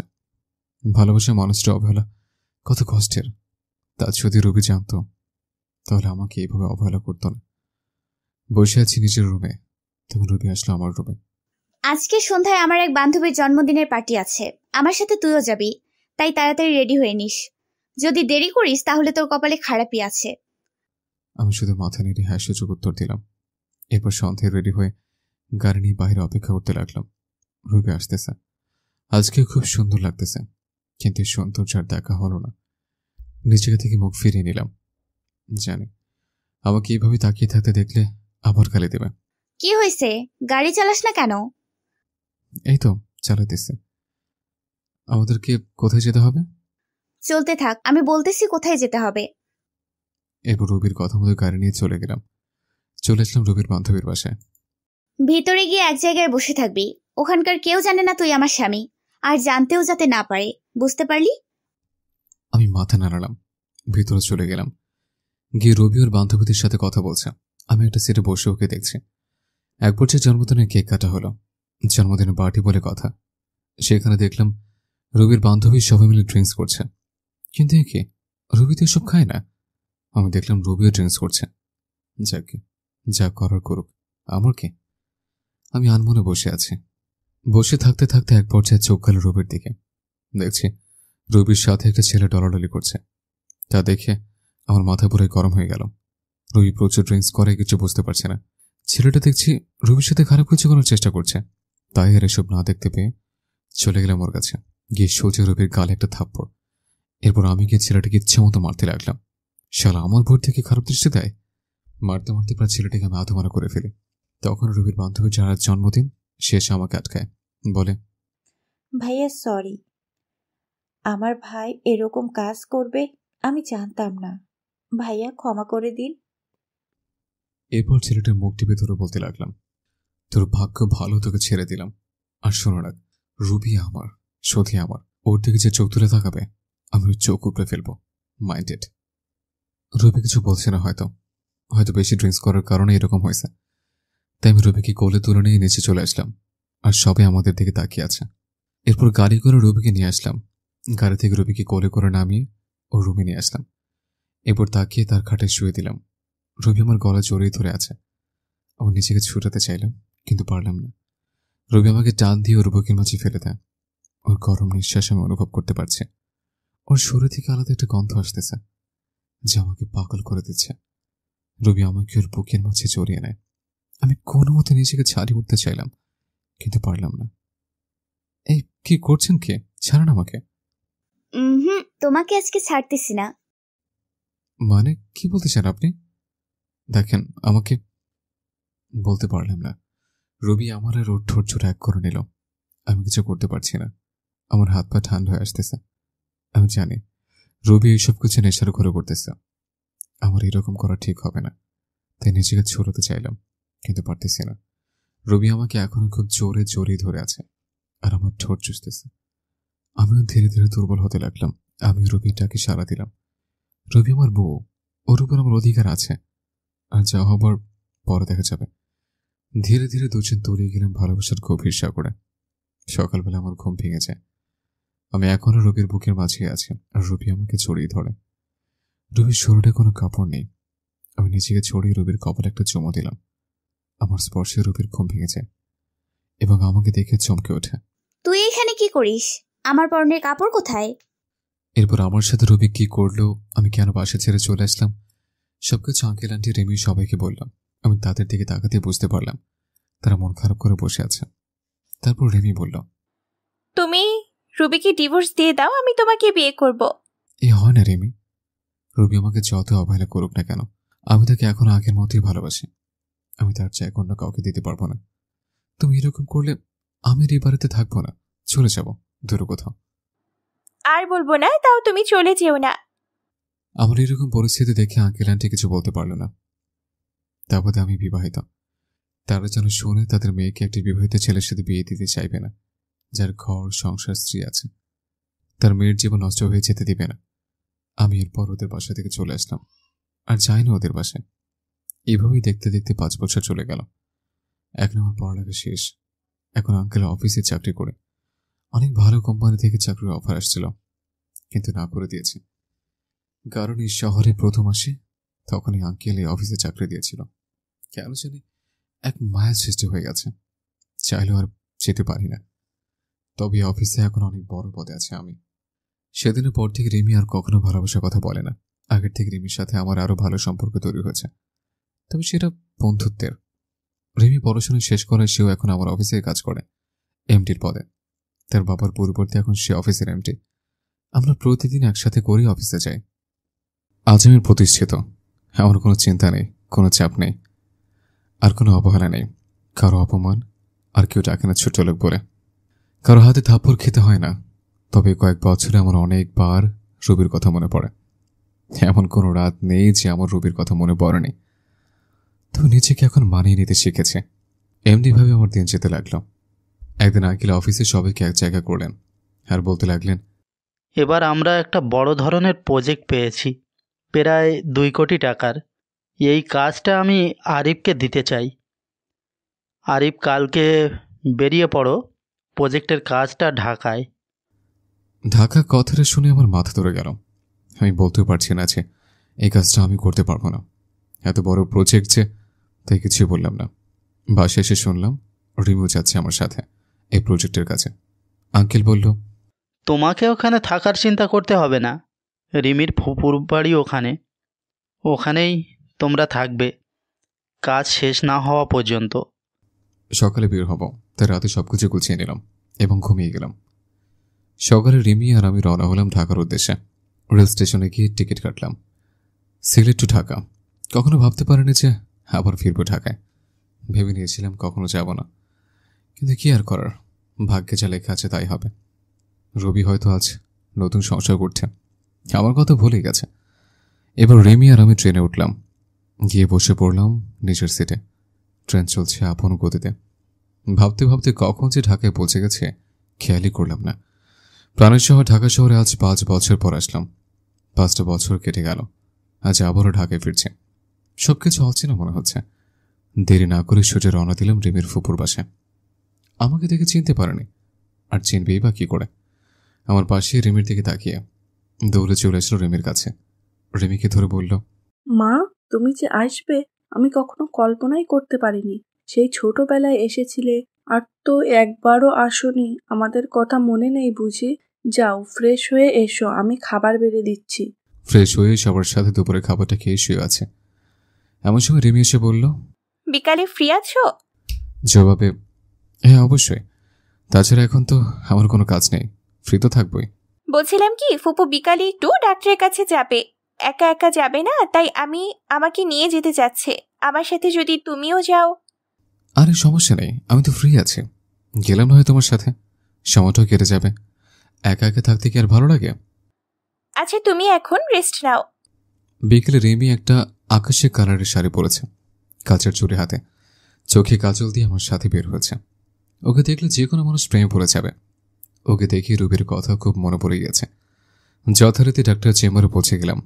রিমির ফুপুকে ডাক্তার দেখা শেষে চেম্বার থেকে বের হব, এমন সময় একজন শাড়ি পরা নারীর সাথে ধাক্কা খেলাম। এই যে মিস্টার, দেখে শুনে চলতে পারেন না? কণ্ঠটা খুব পরিচিত মনে হলো। পেছন ফিরে তাকাতেই বড় সড় ধাক্কা খেলাম। মনের কষ্টটা আবার জেগে উঠল। এই যে রুমের সামান্য একটু পরিবর্তন হয়েছে শুধু। মেয়েদের বয়স ধরা খুবই মুশকিল। তার নজর আমার দিকে পড়তেই অবাক দৃষ্টিতে তাকিয়ে আমার দিকে চোখ জোড়া ছলছল করছে। আর অবাক হলাম, তার হাতে 3-4 বছর একটা ছেলে। একদম রুবির মতো দেখতে হচ্ছে। রুবির চোখ থেকে পানি পড়ছে। আমি একদম স্পষ্ট দেখতে পাচ্ছি এখানে বেশিক্ষণ থাকা যাবে না, তাহলে আমি যে আবার মায়ে জড়িয়ে যাব। তাকে সরি বলে রিমিকে নিয়ে দ্রুত চেম্বার থেকে বেরিয়ে পড়লাম। এত বছরের কষ্টগুলো আমার ভেসে উঠল মনের ভিতর। নিজেকে কিছুতেই সান্ত্বনা দিতে পারছি না। রাতে বাসায় এসে কিছু না খেয়ে শুয়ে পড়লাম। আন্টি অনেক জোর করলাম, খেলাম না আমি। সকালবেলা ঘুম ভাঙাতে দেখি রিমি নাস্তা হাতে নিয়ে দাঁড়িয়ে আছে। আমাকে দেখে বলল, রাতে তো কিছুই খাওনি, একটু খেয়ে ঘুমিয়ে নাও। না করতে পারলাম না। নাস্তা খেয়ে বসে আছে। রিমি এসে বলল, ঘুরতে যাবেন? একটু বাহির থেকে ঘুরে আসি, তোমার মন ভালো হয়ে যাবে। অনিচ্ছা সত্ত্বেও রাজি হলাম। রিমিকে নিয়ে একটা নদীর ধারে বসে আছে। গাছপালা সমৃদ্ধ এই নদীর ধার। একটু ঘুরে করে রাস্তা দিয়ে বাসায় যাচ্ছিলাম। রিমিও সাথে আছে। মেয়েটা খুব ভালো, আমাকে আপন মনে করে। এখন হয়তো ভালোবাসে আমাকে, কিন্তু সেদিনের ঘটনার পর আর কিছু বলে না। হয়তো ভয় বলে না। আমি চলে যাব বলেছিলাম, এমনিভাবে হারছে। এমন সময় পেছন থেকে কেউ বলে ওঠে, কেমন আছো আরিফ? পিছনে তাকাতেই দেখি রুবি। কে আপনি? আর কি চাই? আপনি করে বলছো? ধুর, আমি আপনাকে চিনি নাকি? এমন ভাবে বলছো মনে হয় যেন আমাদের কখনোই দেখা হয়নি। দেখুন, আমাকে বিরক্ত না করলে খুশি হব। তোমার বউকে তোমার সাথে খুব মানিয়েছে। রিমিকে আমার পাশে দেখে বলল। এ কথা বলাতে আমার মেসেজটাই বিগড়ে গেল। মন চাচ্ছে কষিয়ে দুটো থাপ্পড় দিয়ে বলে, তোর কারণে, শুধু তোর কারণে ভুল বোঝার জন্য আমার জীবনটা নরকে পরিণত হয়েছে। পাবলিক প্লেস, এজন্য কিচ্ছু বলিনি। রিমিকে নিয়ে সাথে সাথে ওই স্থান ত্যাগ করলাম। যাওয়ার সময় দেখতে পেলাম রুবির চোখগুলো ফুলে গেছে। তাতে আমার কি? আমি বড় কি হই? আমার কোনো চা আসে না। ও মরুক আর বাঁচুক, আই ডোন্ট কেয়ার। কথা বলতে খুব কষ্ট হচ্ছিল। তারপরও বললাম, আমার সাথে কেন এরকম হচ্ছে? কেন পুরনো স্মৃতিগুলো আবার চোখের সামনে ভেসে আসছে? আমি নতুন জীবন চেয়েছি। কেন আবার পেছুটা আমাকে আটকাচ্ছে? এসব ভাবতে ভাবতে বাড়ি চলে আসলাম। এসে শুয়ে পড়লাম আর ভাবতে থাকলাম রুবির কথা। কিছুই ভালো লাগছিল না। রুবির সাথে দেখা হয়ে আমার জীবনটা আগের মতো হয়ে গেল। খালি রুবির কথা চিন্তা করছে। পরক্ষণে মনে হলো রুবি তো স্বামী, সংসার, ছেলে সব আছে। তাহলে কেন শুধু শুধু চিন্তা করছে?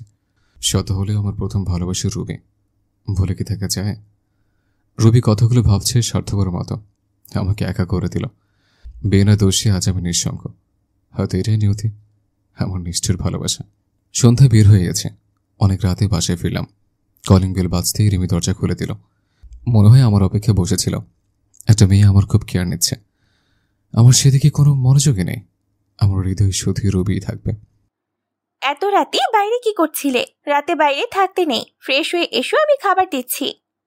আমি কিছু বললাম না, চুপচাপ খাবার খেয়ে পেছনে এলাম। সকালে ঘুম থেকে উঠে ল্যাপটপ হাতে নিয়ে দেখি একটা ইমেল আসছে। সেন্ড করতে দেখি আমার ডিপার্টমেন্ট থেকে ইমেলটা এসছে প্রজেক্টের কাছে। তো রেমিকে বললাম তাড়াতাড়ি রেডি হতে, অফিস যেতে হবে। রেডি হয়ে অফিস রওনা দিলাম দুজন। ওখানে যে আমি পুরোই শক খেলাম। আমার অফিসের এক্সিকিউটিভ অফিসার যে রুবি, সেটা দেখে তো আমার মাথা খারাপ হয়ে গেল। এর সাথে তাহলে আমার প্রজেক্টটা কমপ্লিট করতে হবে। যেখানে পাখির ভয় সেখানে সন্ধ্যা হয়। তারপর সবার সাথে আমরা পরিচয় হয়ে নিলাম। তারপর গেলাম রুবির কাছে। রুবি আমাকে দেখিয়ে চোখ বড় বড় করে তাকিয়ে আছে। হয়তো ভাবছে আমি এখানে কি করতে আসবো। তারপর রুবিকে বললাম, আমি হলাম আরিফ, আর আমার পাশে ও হচ্ছে রিমি। আমার সিলেট থেকে এখানে আসছি এই প্রজেক্টের কাছে। ও আচ্ছা, সেই ব্যক্তিরা তাহলে আপনারা? এরপর কিছু কথা বলে চলে আসলাম। দুপুরের কাছে এসে আমার ডেস্কে বসে আছে। এমন সময় একটা বাচ্চা ছেলের আনাগোনা দেখলাম অফিসে। আরে এ তো সে ছেলে যাকে রুবির সাথে আমি দেখেছি। আমি ডাক দিতে আমার কাছে আসলো। তোমার নাম কি বাবা? এখানে তুমি কার কাছে এসছো? কেন? আম্মুর সাথে। আম্মু আমাকে প্রতিদিন এখানে নিয়ে আসে। তোমার আম্মুর নাম কি? রুবি আক্তার। বুকটা থুক করে উঠল। তাহলে এটা রুবির সন্তান? চোখে জল এসে গেল। যদি সবকিছু ঠিক থাকতো তাহলে ছেলেটা আমার হতো। ছেলেকে করে নিয়ে একটা পাপ্পি দিলাম। আজ থেকে আমরা বন্ধু। বড় মানুষ আবাল বন্ধ হয় নাকি? হয়, বাবা হয়। আচ্ছা ঠিক, এখন আম্মুর কাছে যাই, আম্মু না হয় বকা দেবে। আচ্ছা যাও। রবির কাছে রোহান যেয়ে বলল, জানো মা, লোকটা খুবই ভালো আর অনেক সুন্দর। ও তাই বুঝি আমার সোনা বাবু? সুন্দর মানুষকে সুন্দরই বলে বাবা। মা, স্কুলে প্রতিদিন সবার বাবা আসে, তাদেরকে কত আদর করে। আমার বাবা আর আসবে না মা। রবি আর কিছু না বলে ছেলেকে বুকের সাথে জড়িয়ে ধরল। মনে মনে বলতে লাগলো, তোর বাবা যে আর কোনোদিন আসবে না। কি হলো মা, তুমি কাঁদছো কেন মা? অফিস শেষে সিঁড়ি দিয়ে নামতেছি আমি আর রেমি। এমন সময় রবিও নামতেছে। আমাকে দেখে অবাক দৃষ্টিতে তাকিয়ে আছে। আমি দেখেও না দেখার ভান করতে নামতে লাগলাম। আমি তাকে জেলেস করার লক্ষ্যে রিমির সাথে হেসে হেসে কথা বলতেছি আর নামতেছি। পেছন ফিরে দেখিয়েছি রবির চোখ দিয়ে পানি পড়ছে আর শাড়ির আঁচল দিয়ে মুছছে। বারে, তাতে আমার কোনো যায় আসে না। স্বামী সংসার ছেলে নিয়ে তো ভালোই আছে। রাতে বাসায় ফিরে আসলাম। প্রতিদিনের মতো রিমির আন্টি আজও খাবার নিয়ে টেবিলে বসে আছে। আমাদের দেখে বলল, তোমরা ফ্রেশ হয়ে আসো, আমি খাবার দিচ্ছি। রাতের খাবার খেয়ে ঘুমের রাজ্যে হারিয়ে গেলাম। সকালে ঘুম ঘুম চোখে দেখে কেউ যেন ডাকছে। এই ওঠো, অফিসে যাবেন না? আমি চোখ খুলে দেখি যে রিমি দাঁড়িয়ে আছে, একটা আকাশি কালারের শাড়ি পরছে। শাড়িটাতে অনেক সুন্দর লাগছে। মনে হয় অফিস যাওয়ার জন্য একবারও রেডি হয়ে আছে। আসলে অ্যালার্ম বাজে নাই, তাই আজকে একটু দেরি হয়ে গেছে। ওয়াশরুম থেকে ফ্রেশ হয়ে নিচে এলাম। দেখি যে আন্টি আর রেমি খাবার টেবিলে বসে আছে। আন্টির পরিবার শুধু, আর আন্টি আর কেউ নেই। মানে আঙ্কেল অফিসের কাছে বাইরে গেছেন, আর তার ছেলে বিদেশে অফিসে চাকরি করে, তাই বিদেশ থাকে।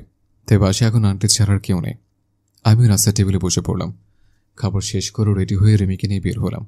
রেমি কাজ রিক্সা করে যাবে অফিসে, তাই একটা রিক্সা নিলাম। রাস্তায় দেখলাম রবি গাড়ি করে অফিস যাচ্ছে। রেড সিগন্যালে গাড়িগুলো আটকে পড়েছে। আমাদের রিক্সা নিয়ে ওর গাড়ির সাথে দাঁড়ালাম। আমার পেছনে রেমিকে দেখে মুখটা মলিন হয়ে যায়। শাড়ির আঁচল দিয়েছে, বারবার চোখ মুছছে, তা আমার দৃষ্টি এড়ায়নি। রেমিকে নিয়ে সোজা অফিস চলে আসলাম। অফিস এসে দেখলাম রবি আমার কেবিনের সামনে দাঁড়িয়ে আছে। তাই আমি রেমির সাথে হেসে হেসে কথা বলা শুরু করে দিলাম। আমি ভাবতেছি একটু ঝামেলা দিলে কি আর হয়। আমি সোজা রিমির গা ঘেঁষে বসে পড়ে আর হেসে হেসে কথা বলছে। আর রবির দিকে তাকিয়ে দেখে একেবারে তেলে বেগুনে জ্বলে উঠেছে। ও রাগ করলে আমার কি? রাগ সামলাতে না পেরে বলল, এটা অফিস, কোনো রোমান্সের জায়গা নয়। রিমি দেখো না অফিসের ম্যাডাম কি বলে। আরিফ তুমিও না।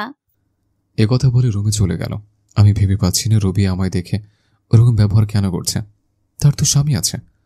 আমিও একটু মজা দেখতে রবির পিছিয়ে পিছিয়ে রবির কেবিনের সামনে যেতেই শুনতে পেলাম, মা মা, আগামীকাল স্কুলের স্যাররা বলছে মা বাবাকে নিয়ে যেতে। তুমি তো পড়তিবালে বাবাকে নিয়ে যাও না। রবির ছেলের এরকম কথা শুনে আমার জানার জন্য আগ্রহ হচ্ছে। রবির ছেলে বলল তার বাবাকে স্কুলে নিয়ে যায় না। রবির স্বামী কোথায়? কে বা রবির স্বামী? না, আর ভাবতে পারছি না। আমাকে একটু খবর নিতে হবে। তারপর ওখান থেকে চলে আসলাম। ছেলের কথা শুনে রবি অনেকটা কষ্ট পেল। তখনই তার মনে পড়ল, আরিফের তো বউ আছে। আমার ছেলেটাকে এখন বাবার পরিচয় দিলে সে মেনে নিবে না। না না, আমার ছেলেকে আমি দিব না। তার এই নিষ্পাপ মনে আমি কষ্টের দাগ লাগতে দিব না। আমার ছেলে যদি জানতে পারে তার বাবার আরেকটা বউ আছে, খুব কষ্ট পাবে। আমি আমার ছেলেকে আঁকড়ে ধরে জীবনটা কাটিয়ে দিতে চাই। আরিফ আমাকে ক্ষমা করবে কিনা জানি না। আমার ভুলের জন্য বিধাতা প্রতিনিয়ত আমাকে কষ্ট দিতেছে। সারা জীবনে আরিফের জন্য দোয়া করব, ও যাতে ভালো থাকে। আমি আমার কাজ করে যাচ্ছি।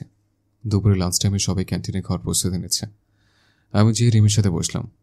আমরা তো কোনো টিফিন নিয়ে যাইনি, তাই বিরিয়ানি কিনতে গেলাম। তারপর বিরিয়ানি কিনে নিয়ে আসলাম। আমার বিপরীত টেবিলে রবি বসছে। আমার দিকে বারবার আর চোখে তাকাচ্ছে। রিমি আর আমি খাচ্ছে। হঠাৎ করে রিমির মুখে আমি লোকমা তুলে দিলাম। রবির চোখ এড়ায়নি। রবি সহ্য করতে না পেরে এখান থেকে উঠে গেল। এমন কেন করলো রবি? চলে গেল কেন? সে গেল না আছে তাতে আমার কি? সে একদিন আমাকে অনেক কষ্ট দিয়েছিল। আমি টেবিলে বসলে সে উঠে চলে যেত, এক টেবিলে বসে খাবে না বলে। কি ভাবছো আরিফ? আরে কিছু না। এই তুমি আমার মুখে লোকমা দিলে কেন? আমি কি তোমার বউ লাগি নাকি? ধুর, বউ হতে যাবে কেন? তুমি তো আমার বেস্ট ফ্রেন্ড, আর বেস্ট ফ্রেন্ডের বউয়ের চেয়েও বেশি হয়। এই মা, তাই বুঝি? মারবো একটা নাক বরাবর, 7 দিন মেডিকেলে থাকবা, বুঝলে? তাহলে তো ভালোই হয়, সেবা যত্ন করতে পারবা। তোমার সাথে আমি কথা বলে আর পারবো না। দুপুরে খাবার শেষ করে কেবিনে বসে আছে। অফিসে একটু ঘুরে ঘুরে দেখতে লাগলাম। নতুন এসছি, এখনো কিছুই দেখা হয়নি, তাই সব জায়গায় ঘুরে ঘুরে দেখলাম। তারপর বাসায় চলে গেলাম। আগামীকাল সকালে আর অফিসে গেলাম না। রিমিকে বলে দিলাম, তুমি যাও, আমি আজকে যাব না। রিমিও যেতে চাইল না, তাকে বুঝিয়ে পাঠিয়ে দিলাম। রিমি চলে গেল, আমি ফ্রেশ হয়ে নিলাম। এখানে এসে কয়েকদিন হয়ে গেল। ভাবলাম আজ রবির বাসায় যাব। রবি এখন অফিসে আছে, এই সুযোগে খালাখালুর সাথে দেখা করে আসবো। রবির ভুলের কারণে খালাখালুকে কেন দূরে রাখবো? তারা আমাকে কত ভালোবাসত, নিজের ছেলের মতো। তা বাদে কালকে রবির ছেলের কথাটা ভাবলাম, গিয়ে দেখে আসি রবির স্বামীকে। যেই ভাবা সেই কাজ। বেরিয়ে পড়লাম খালার বাসায়। বাসাটা সে আগের মতোই আছে, কিন্তু কিছু চেঞ্জ হয়েছে, নতুন রং করিয়েছে মনে হয়। বাসার গেটে গিয়ে কলিং বেল চাপ দিলাম। কয়েকবার বেল চাপ দিয়ে দরজা খুলে দিল। আমি এক দৃষ্টিতে তাকিয়ে আছি খালার দিকে। খালা বলে উঠল, কাকে চাই? বলবি না কেন? এই 5 বছর আমি সে আগের আরিফ নেই, দেখতে একেবারে বদলে গেছে। খালার বয়স হয়েছে, তাই হয়তো চিনতে পারছে না। খালা, আমি আরিফ। কথাটা বলার সাথে সাথে খালার চোখ দিয়ে পানি টলমল করছে। আরিফ বলে ছড়িয়ে ধরল আমায়। আমিও কেঁদে দিলাম। কোথায় ছিলি বাবা তুই? জানিস আমরা তোকে কত খুঁজেছি। তোর খালু তো একেবারে ভেঙে পড়েছিল তোকে না পেয়ে। কেন এইভাবে চলে গিয়েছিলিস? তোর আমাদের কথা মনে পড়েনি একবারও? মনে পড়েছিল খালা, কিন্তু কি করব বলো? তখনকার পরিস্থিতি। আমি রবিকে বলেছিলাম যে তার জীবন আর ফিরে আসবো না। এখন তো রবির বিয়ে হয়ে গেছে, স্বামী ছেলে সংসার সব হয়েছে, তাই আসলাম, তাই আবার ফিরে আসলাম। কি বলছিস তুই? রুবির বিয়ে হয়ে গেছে মানে? কেন, রবির বিয়ে হয়নি? তার একটা ছেলেও তো দেখলাম। রুবির কোনো বিয়ে হয়নি, তুই ভিতরে আয়, বলছি সব তোকে। আমি ভিতরে গিয়ে বসলাম। খালার মুখ চেয়ে বসে আছে সবকিছু জানার জন্য। নীরবতা ভেঙে আমি বললাম, কি হলো খালা, বলো। তাহলে শোন, তুই যখন বাড়ি থেকে চলে গেছিস রুবি তখন অনেক খুশি হয়েছিল। তার কয়েকদিন পর আমি দেখলাম রুবি সারাদিন কি যেন চিন্তা করতো আর কাঁদতো। খাওয়া দাওয়া ছেড়ে দিয়েছিল। আমি যখন জিজ্ঞেস করি তখন বলতে লাগে, মা, আমি একটা বড় ভুল করে ফেলেছি। মা, আমার জন্য আরিফ এ বাড়ি ছেড়ে চলে গিয়েছে। কি বলছিস? যা বলবি খুলে বল। তারপর রবি সেই দিনের রাতের কথা বলল। সকালে তোর সাথে অনেক বাজে ব্যবহার করে তোকে চলে যেতে বলেছে। একদিন রুবির সাথে ওর ওই বান্ধবীর দেখা হয়। ওর বান্ধবী বলে দেয় যে রুবি যখন ড্রিঙ্কস করে সেন্স ছিল না, তখন তার ভাই রুবির সাথে খারাপ ব্যবহার করে। তাই তার বান্ধবী রুবির কাছে ক্ষমা চেয়ে চলে যায়। রুবি এসব কথা শুনে মাথাটা ধরে যায় যে তোকে দোষারোপ করেছে। মেয়েটা অনেক ভেঙে পড়ে যায়, তাই ওকে আমি কিছু বলি নাই। তার কয়েক মাস পর রুবি একদিন মাথা ঘুরে পড়ে যায়। আমরা ডাক্তারের কাছে গিয়ে জানতে পারি রুবি মা হতে চলেছে। আর রুবির সাথে যে ছেলেটা দেখেছিস ওটা তোর আর রুবির ছেলে। কথাগুলো শোনার পর আমার চোখ দিয়ে আপনা আপনি পানি পড়তে লাগলো। তার মানে ও আমার ছেলে? আমার যে কি আনন্দ লাগছিল বলে বোঝাতে পারবো না। তাই রবি আমায় ও রেমিকে একসাথে দেখে চলতেছিল। আরিফ, শোন বাবা, রুবিনা তোকে অনেক ভালোবাসে। তুই চলে যাওয়ার পর ও ওর ভুল বুঝতে পেরে অনেক কেঁদেছে। তোর জন্য আজও অপেক্ষা করে বসে আছে মেয়েটা। তুই আর ওকে ফিরিয়ে দিস না বাবা। তে বললে কি আর হয়? আমাকেও কম কষ্ট দিয়েছিল নাকি? তার প্রতিশোধ আমি না নিয়ে তাকে কাছে টেনে নেব না। খালা, আমার একটা কথা রাখবে? কি কথা বল? আমি যেখানে এসেছি তা যেন রবি না জানতে পারে। আমি যে সব জানি। আর শোনো, রবি আমাকে কম কষ্ট দেয়নি, তাই ওকে একটু কষ্ট না দিয়ে আমি আমার কাছে জেনে নেব না। ও বুঝুক আপনজনকে কষ্ট দিলে কেমন লাগে। আচ্ছা, তুই যা ভালো মনে করিস। ওই তো তোর খালু এসে পড়েছে। তাই আমি খালুর সাথে কথা বলে অনেক সময় ওখানে থেকে চলে আসলাম আর বলে আসলাম রবি যেন কিছুতেই জানতে না পারে। রাস্তা দিয়ে যাচ্ছিলাম, কিছুক্ষণ যাওয়ার পর চোখ পড়লো একটা স্কুলের গেটে। দেখি আমার ছেলেটা ব্যাগ ঘাড়ে নিয়ে দাঁড়িয়ে আছে। কাছে যেয়ে জিজ্ঞেস করলাম, কি হলো বাবা, এখানে মন খারাপ করে দাঁড়িয়েছো কেন? জানো আঙ্কেল, আমার বাবা নেই। আজ স্কুলে সবার বাবা মাকে ডেকেছে। আম্মু এসে শুধু স্যারের সাথে কথা বলে গেছে। আমি রাগ করে এখানে দাঁড়িয়ে আছি। ছেলের কথা শুনে বুকের বাবা সে চিনচিন ব্যথা শুরু হয়ে গেল। মনে মনে বলতেছি, আমি তোর বাবাই, শুধু পরিস্থিতির কারণে আজ তোর কাছ থেকে দূরে। ছেলেকে আদর করে দারুণকে বলে স্কুলের গেটের ভিতরে ঢুকিয়ে দিয়ে আসলাম। মনে মনে ভাবতেছি, রবিন হয় নিষ্ঠুর, তাই বলে আমিও নিষ্ঠুর হব? নিজের ছেলের পরিচয় আমার কাছ থেকে গোপন রাখলো। নিজের ছেলের কাছে আমি আজ পুত্র পরিচয় গোপন রাখলাম। খুব কষ্ট হচ্ছে। মা, আজও ওই আঙ্কেলটা আমার স্কুলে আসছিল, আমাকে অনেক আদর করেছে। ওই রকম যদি আমার বাবাই হতো খুব ভালো হতো না মা? রোহান, তোমাকে না বলেছি অপরিচিত কোনো লোকের কাছে না যেতে? আর কোন আঙ্কেল, আমাকে একটু কালকে দেখিয়ে দিও তো। আচ্ছা ঠিক আছে মা। রবি তার ছেলেকে নিয়ে বাসায় চলে গেল। আমার কথা মতো খালা খালু কেউ বলে নাই যে আমি এখানে এসেছিলাম। পরদিন অফিস গিয়ে কেবিনে কাজ করতেছে।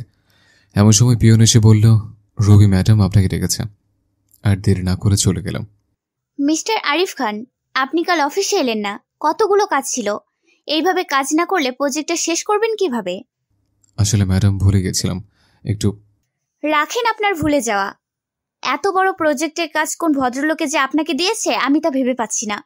আর ভুলে তো যাবেনই, সুন্দরী বউকে নিয়ে অফিসে ফষ্টি নষ্টি করলেই তো সবাই ভুলে যায়। Sorry madam. এমন সময় রোহান এসে বলল, রবি জিজ্ঞাসা সূচক দৃষ্টিতে আমার দিকে তাকালো। আমি তার মুখে একটু খুশির ছাপ দেখতে পাচ্ছি। তারপর আবার কঠোর রূপ ধারণ করল।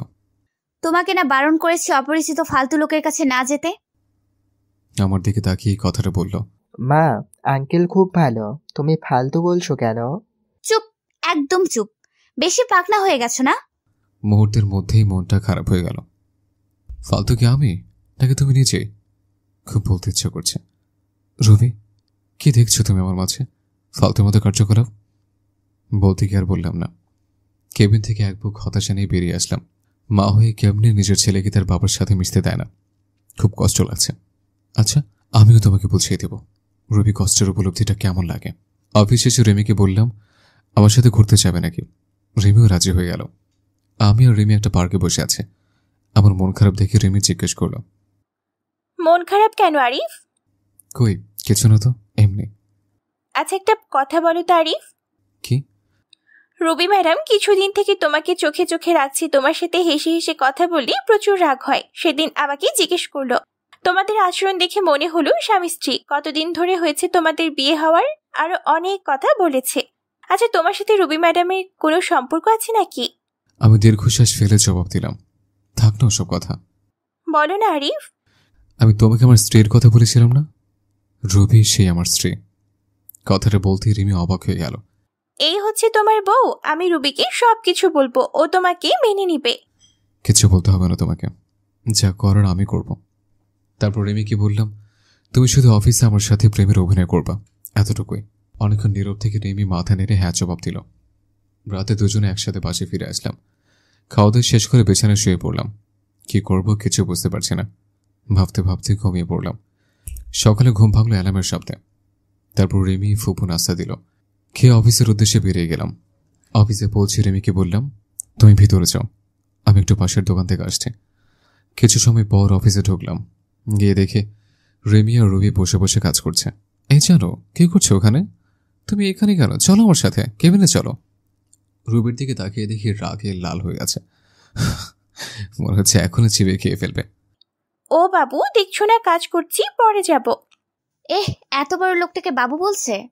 রবি বিড়বিড় করে বলল, আচ্ছা জানো আমি এখন যাই। একটা ফ্লাইং কিস ছুঁড়ে মারলাম। ভালো লাগছিল না, তাই অফিসের ছাদে গেলাম। গিয়ে দেখি আমার ছেলে একটা বল নিয়ে খেলছে। আমাকে দেখা মাত্র আমার কাছে আসলো। তোমার আম্মু বকে দেবে না আমার কাছে আসতে চায়? আম্মু অনেক পোচা, আমার সাথে অনেক রাগ করে। তাই বুঝি বাবা? ছেলেকে নিয়ে ছাদে দাঁড়িয়ে আছে। এমন সময় রবি আসলো ছেলের খোঁজে। তোমাকে না বলছি এখানে না আসতে বাবু, আসলে কেন? এই বলে ছেলেকে আমার হাত থেকে নিয়ে যাওয়ার জন্য আসলো। দাঁড়াও রবি। অনেকটা অবাক হলো আমার কথা শুনে। এই সন্তান কার? আমার আর আমার স্বামীর। কেন, আপনার কি হয়েছে? তা তোমার স্বামীটাকে জানতে পারি? আপনাকে না জানলেও চলবে। আপনি কে হন যে আপনাকে বলবো? এ কথা শুনে নিজের রাগ কন্ট্রোল করতে পারিনি। ঠাস ঠাস করে দুটো চর বসিয়ে দিলাম। রবির চোখ দিয়ে পানি পড়ছে, গাল দুটো লাল হয়ে আছে। এই সন্তানটা কার সত্যি করে বলো রবি, নয় আমার চেয়েও খারাপ আর কেউ হবে না। তোমাকে বলে কি লাভ, আর কি বা হও তুমি আমার? তার ছেলে হাসি দিয়ে বললাম, যে স্ত্রী স্বামীকে মারে না, স্বামীকে চরিত্রহীন বলে গালি দিয়ে বাসা থেকে বের করে দেয়, তার কপালে যাই হোক স্বামী চুটবে না। শুনলাম তোমার নাকি বিয়ে হয়নি? তাহলে ছেলেটা আসলো কোত্থেকে? না জানি কার সাথে কি করে বেড়াইছে। ছি। এ কথা বলার সাথে সাথে রবি আমার কলার চেপে ধরল আর বলতে লাগলো, মুখ সামলে কথা বলো আরিফ, আর একটাও বাজে কথা বললে খুন করে ফেলবো। আমি এক ছটকে হাত ছাড়িয়ে পেছন থেকে হাত দুটো মুচড়ে ধরলাম। সত্য কথা বললে তো গায়ে লাগবে। আহ, আমার লাগছে খুব, ছাড়ো প্লিজ। ছাড়ার জন্য তো ধরে নি। আগে বলো, আমার কথা সত্য নাকি মিথ্যে? রবি চুপ করে আছে। তাহলে আমি ধরে নেব সব সত্যি? তোমার যা ইচ্ছা তাই মনে করতে পারো, প্লিজ আমার হাত ছাড়ো, লাগছে খুব। ওয়েট, এত অস্থির হচ্ছে কেন? সবাই তো শুরু। আগে বলো এই সন্তান কার? আরে বলছো না কেন? কি হলো বলো। রবি শুধু খেতে চলছে। আঙ্কেল তুমি মাকে ছেড়ে দাও, মা অনেক কষ্ট পাচ্ছে। ছেলের কথা শুনে আর ধরে রাখতে পারলাম না, ছেড়ে দিলাম। রবি ছাড়া পেয়ে ছেলেকে জড়িয়ে ধরে কাঁদতে লাগলো। শক্ত করে জড়িয়ে ধরে আছে। মনে হচ্ছে আমি ছো মেরে তার ছেলেকে নিয়ে যাব। রবি ছেলেকে জড়িয়ে ধরে শুধু কেঁদে চলছে। আমি আবারও জিজ্ঞেস করলাম, রবি এই সন্তানটা কার? কি হলো বলছো না কেন? বলবি বা কেন? নিশ্চয় কোনো আকাম কুকামের ফসল। রবির চোখ দিয়ে শুধু পানি পড়ছে। আমি এই কথা বলে স্থান ত্যাগ করলাম। অফিসে বসে নিজের কাজে মনোযোগ দিলাম। বলবো না আরিফ, আমি কিছুতে আমার সন্তানের কথা তোমাকে বলবো না। এই সন্তান শুধুই তোমার। তোমাকে বলে আমার সন্তানকে নিয়ে যাবে তুমি। আমি মা হয়ে এটা কিছুতেই সহ্য করতে পারবো না। এই জীবনে আমার নিজের দোষে তোমার ভালোবাসা হারিয়ে আজ আমি নিঃস্ব। এই সন্তান এখন আমার একমাত্র সম্বল। আমি যে আমার ছেলেকে ছাড়া বাঁচবো না। মা তুমি কি ভাবছো? ওই আঙ্কেলটা তোমাকে কেন মেরেছে? বলো না মা, বলো না। কিছু না বাবা, এমনি। এমনি তো কেউ মারে না মা। স্কুলে স্যাররা পড়া না দিতে পারলে খুব মারে। তুমি নিশ্চয় আঙ্কেলের কাছে পড়া দিতে পারো নাই, তাই তোমাকে মারছে। ছোট বাচ্চার মনের পরিধি যতটুকু, সে হিসেব করে বলছে কথাটা। রবি কিছু না বলে ছেলেকে কোলে করে নিচে নেমে এলাম। আমি অফিসের কাজ শেষ করে বাসায় ফিরে আসলাম। এভাবেই কেটে যায় 1 মাস। এই 1 মাসে আমি রবিকে যথেষ্ট কষ্ট দিয়েছি। এমন কোনো দিন নেই যে আমি রবিকে কাঁদাইনি। রবির সাথে প্রতিনিয়ত স্বামী স্ত্রী অভিনয় করে গেছে। রবি এতে খুব কষ্ট পেয়েছে, আর আমিও পেয়েছি রবির কষ্টে কষ্ট পেয়ে। প্রজেক্টের কাজও শেষের কয়েকদিন পর অফিসে গেলাম। যে দেখি রবি আজ আসেনি। অনেকটা অবাক হলাম। অফিস শেষে বাসায় এসে শুয়ে পড়লাম। পরদিন সকালে ভাবতেছি রবি কেন অফিসে আসেনি। না, আজ আমার ছেলেকে আমার কাছে নিয়ে আসবই। ওকে ছাড়া আমার একা একা ভাল লাগে না। অফিসের কাজ করে সন্ধ্যার দিকে চলে গেলাম খালাদের বাসায়। বাসায় গিয়ে কলিং বেল বাজাতে রোহান আমার ছেলে দরজা খুলে দিল। আমাকে দেখে খুশিতে বললাম, আঙ্কেল। এমন সময় রবি রান্নাঘর থেকে বেরিয়ে আসলো। আমাকে দেখে অনেকটা অবাক হয়ে গেল। এখানে কেন এসেছো? আমার ছেলেকে নিয়ে যেতে দেখেছে। তুমি যতই ওর কাছ থেকে আমার পরিচয় গোপন করো, কোনো লাভ নেই। কে তোমার ছেলে? খবরদার আমার ছেলেকে ছুবে না। এটা আমারই ছেলে রবি। না। না মানে? এক্ষুনি ডিএনএ টেস্ট করব। তোমার যা ইচ্ছা করো, আমার ছেলেকে আমি কোথাও যেতে দিব না। আমি হ্যাচকে টান দিয়ে রোহানকে নিয়ে আসলাম নিজের কাছে। ওকে কোলে করে নিয়ে যাচ্ছে। এমন সময় রবির চিৎকার, আমার ছেলেকে নিয়ে যেও না প্লিজ। আমার বুক খালি করো না, ফিরিয়ে দাও আমার বাবা সোনাকে। আমি কোনো কথাই কান না দিয়ে দরজার সামনে ছেলেকে নিয়ে এগিয়ে যেতে লাগলাম। রবি আমার পায়ে পড়ে গেল। তোমার দুটি পায়ে পড়ি, আমার ছেলেকে নিয়ে যেও না। আমি হাত দিয়ে ধাক্কা দিয়ে রবিকে সরিয়ে রোহানকে নিয়ে বেরিয়ে আসলাম। আঙ্কেল আমাকে কোথায় নিয়ে যাচ্ছ? আঙ্কেল না বলে আমাকে বাবা বলো। আমি তোমার বাবা। সত্যি বাবা? হ্যাঁ, আমিই তোমার বাবা। ছেলেকে নিয়ে নিজের বাসায় ফিরে আসলাম। বাসায় আসতে রিমে জানতে চাইল, সব বলে দিলাম। রাতে খাবার খেয়ে শুয়ে পড়লাম। বাবা। বলো। মা আমাকে ছাড়া কোনোদিন ঘুমায় না। আমাকে না পেলে মা মারা যাবে। ছেলের কথা শুনে বুকের ভেতর ঘন্টা বেজে উঠল। রবি যদি সত্যি কিছু করে ফেলে? এমনি যে রাগ, 7-5 না ভেবে রোহনকে নিয়ে রবির বাসায় রওনা হলাম। বাসায় যেয়ে যা দেখলাম তা দেখার জন্য আমি মোটেও প্রস্তুত ছিলাম না। দরজা খুলে ভিতরে প্রবেশ করতেই দেখি রবি মেঝেতে পড়ে আছে। কপাল ফেটে একটু রক্ত বের হচ্ছে। হাত দিয়ে রক্ত পড়ছে। সম্ভবত শিরা কাটার চেষ্টা করেছে। দেরি না করে তাড়াতাড়ি কোলে তুলে নিয়ে বিছানায় শুয়ে দিলাম। কপালে হাত রেখে দিয়ে দেখি জ্বরে প্রচুর গা পড়ে যাচ্ছে। সারা রাত মাথায় জল পড়তে দিলাম। নিজ হাতে বাসায় রান্না করেছে। রবিকে নিজের হাতে খাইয়ে দিলাম। আজ 5 বছর পর রবির এতটা কাছে আসার সুযোগ পেলাম। অন্যরকম একটা ভালো লাগে কাজ করছে মনের ভেতর। কিন্তু রবি এখনো জ্বর কমেনি। রাতে রবির মাথার কাছে বসে আছে। এমন সময় জ্বরের ঘরে রবি বলে উঠল, আরিফ আমাকে ছেড়ে চলে যাবে না তো? আমাকে ক্ষমা করে দাও, আমি ক্ষমার অযোগ্য জানি। তুমি চুপচাপ শুয়ে থাকো, জ্বরের ঘরে কি চাতা বকছ? এ কথা বলে উঠে যাব। এমন সময় রবি আমার হাত ধরে এক ঝটকায় রবির মুখের সামনে আমার মুখ নিয়ে এলো। রবি আমার কলার চেপে ধরে আছে, ওর নিঃশ্বাস আমার মুখের উপর পড়ছে। একদম খুব কাছে অবস্থান করছি আমি, আর বলতে লাগলো, আর কত কষ্ট দিবে আমাকে? বলো আরিফ, বলো। তুমি যখন অন্য মেয়ের সাথে হেসে গেলে কথা বলো, আমার খুব কষ্ট হয়, মনে হয় যেন মরে যাই। আমি জানি তুমি রিমিকে বিয়ে করো নাই, আমাকে তুমি খুব ভালোবাসো, এটাও আমি জানি। তোমার জীবনে অন্য কাউকে আপন করে নেয়ার আগে নিজ হাতে আমাকে মেরে ফেলো। আমি এই জীবন আর রাখতে চাই না। কষ্ট তোমার থেকে আমি বেশি পাচ্ছি। তোমার জীবনে নতুন কেউ আসলে আমি সহ্য করতে পারবো না। বিশ্বাস করো, এতদিন তোমাকে ছেড়ে থাকতে অনেক কষ্ট হয়েছে। আমি যখন আমার ভুল বুঝতে পেরেছি, সেদিন থেকে আমি তিলে তিলে শেষ হয়ে যাচ্ছি। এই 5 বছর প্রতিদিন আমি তোমার পথ চেয়ে বসে থাকতাম তুমি আসবে বলে, কিন্তু দেখো তুমি আসতে 5টি বছর লেগে গেল। আর যখন এলে তখন রিমিকে নিয়ে এলে। আমি ভেবেছিলাম তুমি বিয়ে করেছো, রিমি তোমার বউ। জানো, ওই দিন আমি আত্মহত্যা করতে গিয়েছিলাম, শুধুমাত্র আমার ছেলের কথা ভেবে, আর করি নাই। এই বলে রবি চোখের জল ফেলতে লাগলো। আমাকে শক্ত করে নিজের বুকের সাথে জড়িয়ে ধরে আছে। আমি আর ছাড়াতে পারলাম না। হয়তো জ্বরের ঘরে এসে বলতেছে। এসব ভাবতে ভাবতে কখন যে ঘুমিয়ে গেছে টেরই পেলাম না। সকালে ঘুম ভেঙে দেখি যে রবি আগের মতো আমাকে জড়িয়ে ধরে শুয়ে আছে। রবি থেকে নিজেকে ছাড়িয়ে ওর কপালে হাত দিয়ে দেখে এখন আর জ্বর নেই। একটা স্বস্তির নিঃশ্বাস ফেললাম। রবিকে না ডেকে ফ্রেশ হয়ে অফিস চলে গেলাম। আসলে খালাঘরও কেউ নেই বাড়িতে, তারা নাকি গ্রামের বাড়ি গেছে। সন্ধ্যায় রবির বাসায় আসলাম। রবির কোনো কথাবার্তা নেই, চুপচাপ আমাকে খাবার বেড়ে দিচ্ছে। আমি খেয়ে দিয়ে ছেলেকে আদর করে চলে আসবো, এমন সময় রবির ডাক। আরিফ, বলে রবি, তোমার কাছে একটা জিনিস চাইবো, দিবে? ধরে নাও আমার জীবনে এটা শেষ ইচ্ছা। মনের ভিতর উলটপালট হয়ে গেছে কথাটা শোনার পর থেকে। চাপা কণ্ঠে জবাব দিলাম, কি জিনিস? একটা রাত, শুধু একটা রাত তোমার কাছে স্বামীর অধিকারটুকু চাই। জীবনে আর কিচ্ছু চাইবো না, শুধু একটা রাত চাই। কি বলছো? তোমার মাথা ঠিক আছে? প্লিজ না করো না, আমার এই অপূর্ণ ইচ্ছাটা পূরণ করো। এই বলি রবি আমার দিকে এগিয়ে আসলো।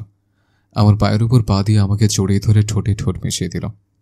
আমিও নিজেকে আর কন্ট্রোল করতে পারলাম না। সারা রাত রবি নিজেকে আমার কাছে বিলিয়ে দিয়েছে। আমি তাকে ভালোবাসা দিয়ে ভরিয়ে দিই। সকালবেলা ঘুম থেকে উঠে দেখি রবি নেই। কিন্তু রবি নেই, আমার ছেলেটা পাশের রুমে দেখলাম। বাসায় তন্ন তন্ন করে খুঁজলাম, কিন্তু কোথাও নেই। গেলটা কোথায়? আমার মনে হচ্ছে রবিকে আমি হারিয়ে ফেলেছি। আমার নিঃশ্বাস বন্ধ আসছে, মনে হচ্ছে দম বন্ধ হয়ে এক্ষুনি মারা যাব। রবিকে খুঁজতে খুঁজতে টেবিলের দিকে চোখ পড়ল। দেখলাম একটা চিঠি। চিঠিটা খুলে পড়তে লাগলাম। আরিফ, চিঠিটা পড়ে তুমি যখন এই চিঠিটা পাবে হয়তো তোমার থেকে অনেক দূরে চলে যাব আমি। আমি জানি তুমি আমাকে হয়তো কখনো ক্ষমা করতে পারবে না। তোমার উপর আমি যে দুর্ব্যবহার করেছি তা হয়তো ক্ষমার অযোগ্য। আমি রাতে তোমার কাছে স্ত্রীর অধিকার চেয়েছিলাম, তা তুমি দিয়েছো, তাতে আমি অনেক খুশি। চলে যাচ্ছি তোমার জীবন থেকে, আর আসবো না। কোথায় যাচ্ছি তা আমি নিজেও জানি না। আর হ্যাঁ, তোমার ছেলেকে তোমার কাছে রেখে গেলাম। ওকে তুমি নিজের মতো করে বড় করো, আর রিমিকে বিয়ে করে নিও। ভালো থেকো।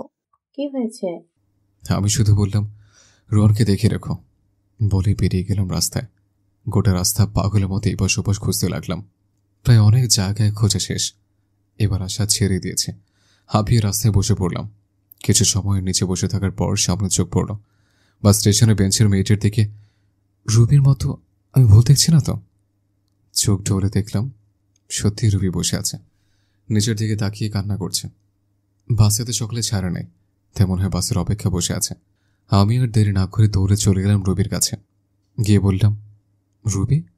আমার দিকে চেয়ে আবার মাথা নিচু করে আছে। রুবি, তুমি এইভাবে চলে আসলে কেন?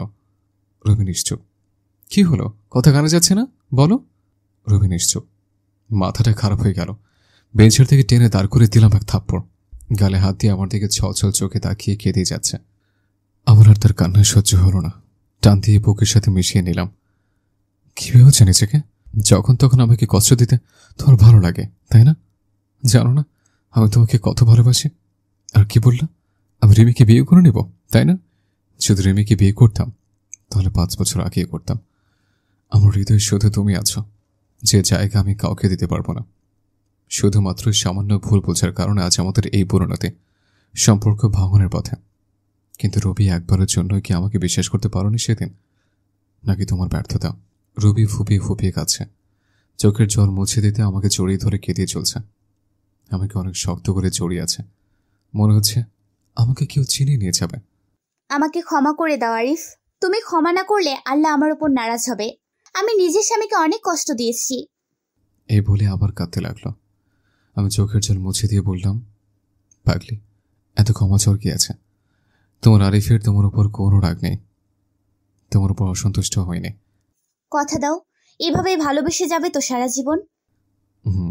এইভাবেই ভালোবেসে যাব। তারপর দুজনে বাসায় চলে আসলাম। এরপর খালাখালুর সাথে কথা বলতে বলতে রাতের খাবার খেয়ে নিলাম। আজ খালাখালু অনেক খুশি আমাদের মিল হওয়া দেখে। খাবার শেষে রুমে আসলাম, অপেক্ষা করছি রুবি আসার জন্য। কিছু সময় পর রুবি রুমে আসতে তাকে জড়িয়ে ধরলাম। কি করছো কি? ছাড়ো বলছি। আজ তো আর ছাড়ছি না। কাল তুমি স্ত্রীর অধিকার বুঝিয়ে দিয়েছ, আজ আমি স্বামীর অধিকার বুঝিয়ে নেব। রবিকে কোলে তুলে নিয়ে খাটে ফেলে দিলাম, তারপর জড়িয়ে ধরে ঠোঁটের সাথে ঠোঁট মিশিয়ে দিলাম। এমন সময় দরজা খোলা থাকায় আমাদের ছেলে ঘরে চলে আসলাম। তোমরা কি করছো? হে প্রভু, হে হরিরাম, কৃষ্ণ জগন্নাথ প্রেমানন্দে, ইয়া ক্যা হুয়া? ছেলের মুখে আমার কথা শুনে আমি কি বলবো, রবি তো আমার বুকে মুখ লুকিয়ে আছে। আসলে তোমার আম্মুর খারাপ লাগছিল তো তাই। থাক, আর বলতে হবে না। আমি গেলাম নানুর রুমে, তোমরা থাকো। যা ভাবার ভাবুক, অনেকদিন পর বউকে পেয়েছি, সময় নষ্ট করাটা চলবে না। তারপর রবিকে জড়িয়ে ধরে, ধুর মিয়ারা, ভাগেন। এত কিছু জানার ইচ্ছে কেন? হ্যাঁ, আমি কি বিয়ে করছি যে এত কিছু জানবো? নিজেরা বিয়ে করলেই তো পারেন, সব কিছু জেনে যাবেন। ভালো থাকুক তাদের এই পবিত্র বন্ধন, দোয়া করি যাতে সুখে থাকে। সমাপ্ত।